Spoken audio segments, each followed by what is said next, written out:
왜 한국의 F-15K가 세계 최고의 무기인가? 정말 자랑스러워. 1980년대 중반 우리나라 공군은 약 500여 기종의 전투용 항공기 중 상당수가 노후화되어 전투기 및 공격기가 2009년부터 10년간 약 150대가량씩 부족해지는 대단히 심각한 상황을 걱정해야 했습니다. 이로 인해 1993년 국방부에서는 중기 사업으로 110대의 중형 전투기 도입 사업을 발표하였습니다. 그런데 다행히도 당시 냉전이 끝나고 국방 예산 감축으로 인해 힘겨워하는 많은 군수업체들이 관심을 보였습니다.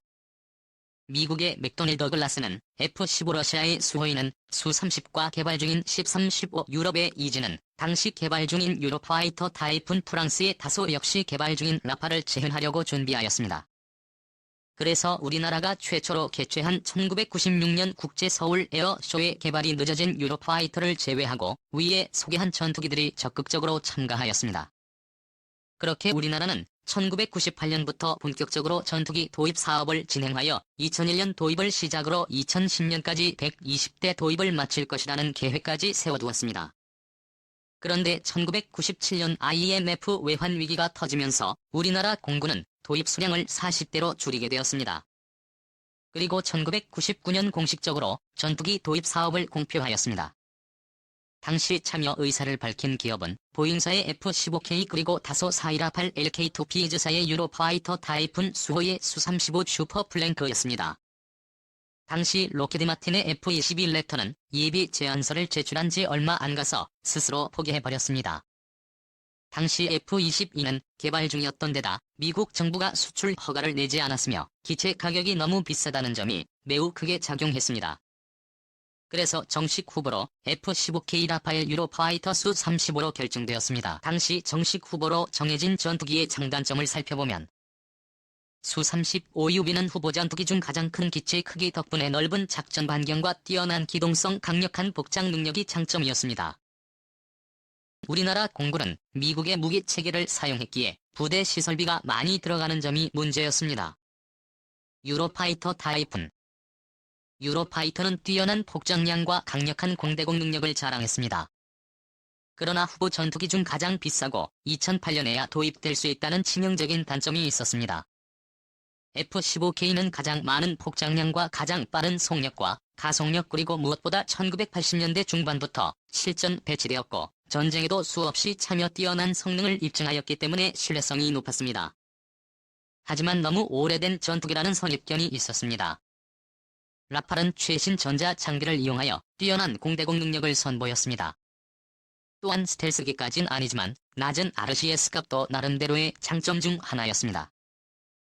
라팔은 검증되지 않은 상태였으며 엔진과 공대지 무장 소프트웨어 자체도 미완성 상태였습니다. 이후 많은 논쟁을 거쳤는데 뛰어난 성능에도 불구하고 값비싼 가격과 인도 일정의 차질 때문에 유로파이터 타이푼이 가장 먼저 탈락하였습니다. 그리고 당시 높은 점수를 받았던 수호의 수-35UB는 당시 냉전이 끝난 후 설계국에서 독립한 지 얼마 되지 않아 많은 부분이 미흡하여 탈락하였습니다. 그렇게 결국 낙발과 F-15K가 남게 되었습니다. 덕분에 라파엘의 다소와 F-15K의 보잉은 다른 두 회사와 비교할 수 없을 만큼 많은 무리수를 던지기 시작하였습니다. 먼저 다수가 스카이프 순항 미사일을 제공하겠다고 제안하자 보잉도 이에 질세라 슬리머 순항 미사일을 제공하겠다고 제안했습니다. 또한 F-15K의 레이더를 에인 데이비지 70이 아닌 에인인 APG-63의 레이더로 교체했습니다. 이에 분노한 다소사는 가장 최약체로 꼽히던 엔진 문제에 초강수를 두었습니다. 바로 M88-3 엔진을 자사가 돈 들여 개발한 다음 장착해주겠다며 그 기간 전에 인도되는 기체는 M88-1을 장착해주겠다고 선언하였습니다. 그리고 대망의 2001년 3월 말에 1단계 평가를 발표하였는데 결과는 라팔과 F-15의 공동 승리였습니다.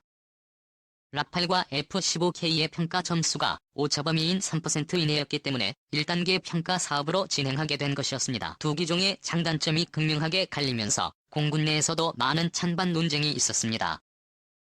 그리고 2단계 평가에서 결국 F-15의 승리로 끝나게 되었습니다. 2단계 평가 사업은 한미 관계나 기존 한국군 무기와의 호환성 등 여러 가지 부분에서 F-15K에게 유리하게 진행되는 분야이었기 때문에 사실상 F-15K가 선정될 수밖에 없었습니다. 그리고 2002년 4월 중순 우리나라 국방부는 최종으로 F-15K 40대 도입을 확정지었습니다. 당시 F-15K 기체 가격만 1대당 1억 500만 불로 도입하였는데 당시 미공군조차 운용하지 않던 최신 장비 랜턴-1000 보드나 슬리머 하푼 블록 미사일까지 포함된 완전 패키지로 샀으니 엄청 싸게 도입한 것이 맞습니다. 현재도 라팔과 유로파이터 타이푼 SU-35와 경합을 내세운 경쟁 입찰이 주요했던 것으로 평가되고 있습니다. 사실 우리나라 국방부는 예전부터 무기 도입 사업을 할 때 경쟁 상대 양쪽이 같아 들게 하는 방법을 사용해왔습니다. 이렇게 우리나라가 최초의 업그레이드형 F-15를 저렴한 가격에 도입하면서 다른 나라들의 부러움을 샀습니다. 이후 2008년 8월 1차 FX 사업으로 21대의 F-15K를 추가 도입하였습니다. 또한 F-15K에 탑재된 F-110 엔진의 고압 터빈 덮개가 우리나라에 한 해 평균 10개 정도가 필요하며 구매할 경우 하나에 4천만 원이 들지만 최근 3D 프린터로 찍어내면서 가격이 300만 원으로 줄었습니다. 그리고 국내에서 생산하기 때문에 조달 기간도 20일 3분의 1 수준으로 단축되었습니다. 이처럼 우리나라 공군은 F-15K에 굉장히 만족하고 있습니다.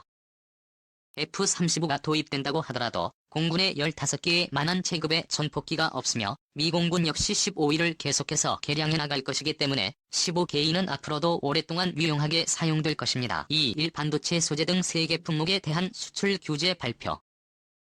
일본 정부가 일제강제징용 피해자에 대한 한국 대법원의 첫 배상 판결이 나온 지 8개월여 만에 반도체 제조 등에 필요한 핵심 소재 등의 수출 규제 조치를 발표하며 본격적인 보복에 나섰다.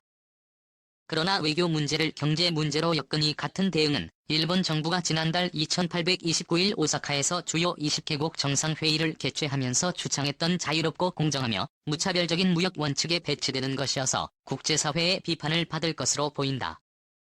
일본 경제산업성은 2일 한국으로의 수출관리 규정을 개정해 스마트폰 및 TV에 사용되는 반도체 등의 제조 과정에 필요한 10개 품목의 수출 규제를 강화한다고 발표했다. 경제산업성은 이번 조치에 대해 신뢰관계가 현저히 훼손됐기 때문이라고 설명했다고 교도통신이 전했다. 교도통신은 징용 배상 판결 문제를 놓고 일본 정부가 한국에 해결 방안을 제시해달라고 요구했지만 사태가 진전하지 않자 강경 조치를 단행한 것이라고 분석했다. 일본 정부가 한국 수출을 규제하는 새 품목은 스마트폰의 디스플레이 등에 사용되는 플로린 폴리아미드 반도체 기판 제작 때 쓰는 감광제인 리지스트 반도체 세정에 사용하는 에칭가스다. 일본 정부는 그동안 이들 품목의 한국 수출 절차를 간소화하는 우대 조치를 취해왔으나 한국을 우대 대상에서 제외하는 방식으로 오는 4일부터 수출 규제를 가할 방침이다. 우대 대상에서 제외되면 수출 계약별로 90일가량 걸리는 일본 정부 당국의 승인 절차를 거쳐야 한다. 일본 정부는 기본적으로 징용배상 문제가 풀리지 않는 한 한국에 대한 수출을 허가하지 않을 방침인 것으로 알려져 사실상의 금수 조치로 받아들여지고 있다. 플루오린 폴리미드와 리지스터는 세계 전체 생산량의 90%의 칭가스는 약 70%를 일본이 점유하고 있다. 이에 따라 일본에서 이들 소재를 공급받는 삼성전자, SK하이닉스 등 한국 기업들이 영향을 받을 것으로 보인다. 일본 정부는 또 한국에 대한 통신기기 및 첨단 소재의 수출 통제를 강화하는 대책을 검토하고 있다. 이를 위해 외국관 및 외국무역관리법에 따른 우대 대상인 화이트 국가 리스트에서 한국을 빼기로 하고 시행령을 바꿀 것으로 알려졌다.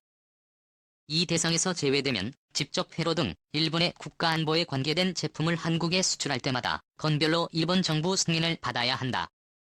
일본은 현재 한국과 미국, 영국 등 27개국에 이 혜택을 부여하고 있다. 일본 정부는 의견 수렴 절차를 거쳐 오는 8월 중 시행령을 개정할 것으로 알려졌다. 일본 정부는 한국 대법원이 작년 10월 30일 징용 피해자들이 배치됐던 일본 제철을 시작으로 위자료 지급을 명령하는 판결을 잇따라 내리자 1965년 체결된 한일 청구권 협정을 근거로 국제법 위반 상태가 됐다며 한국 정부에 이를 시정하라고 요구하고 있다. 그러나 한국 정부는 사법부 판결에 개입하지 않고 피해자 중심의 해법을 모색한다는 기조를 유지하며 본격적인 대응을 피해왔고 일본 측은 청구권 협정에 규정된 분쟁 처리 절차를 밟는 것으로 한국 정부를 압박했다. 이에 한국 정부는 징용 배상 판결과 관련해 한일 양국 기업의 자발적 출연으로 재원을 조성해 위자료를 주자고 지난달 제안했으나 일본은 한국의 국제법 위반 상태를 시정하는 대책이 못 된다는 이유로 거부 입장을 고수하며 청구권 협정에 따른 중재의 가동을 끈질기게 요구하고 있다. 상황에서 지난 28에서 29일 오사카에서 열린 G20 정상회의를 계기로 문재인 대통령과 아베 신조 일본 총리 간이 회담이 불발된 뒤 이틀 만에 일본 정부의 대항 조치가 발표됐다. 교도통신 등 일본 언론은 이번 대항 조치로 일본 수출 기업들도 영향을 받을 우려가 있다며 한일 양국 관계가 한층 악화할 것이라고 전망했다.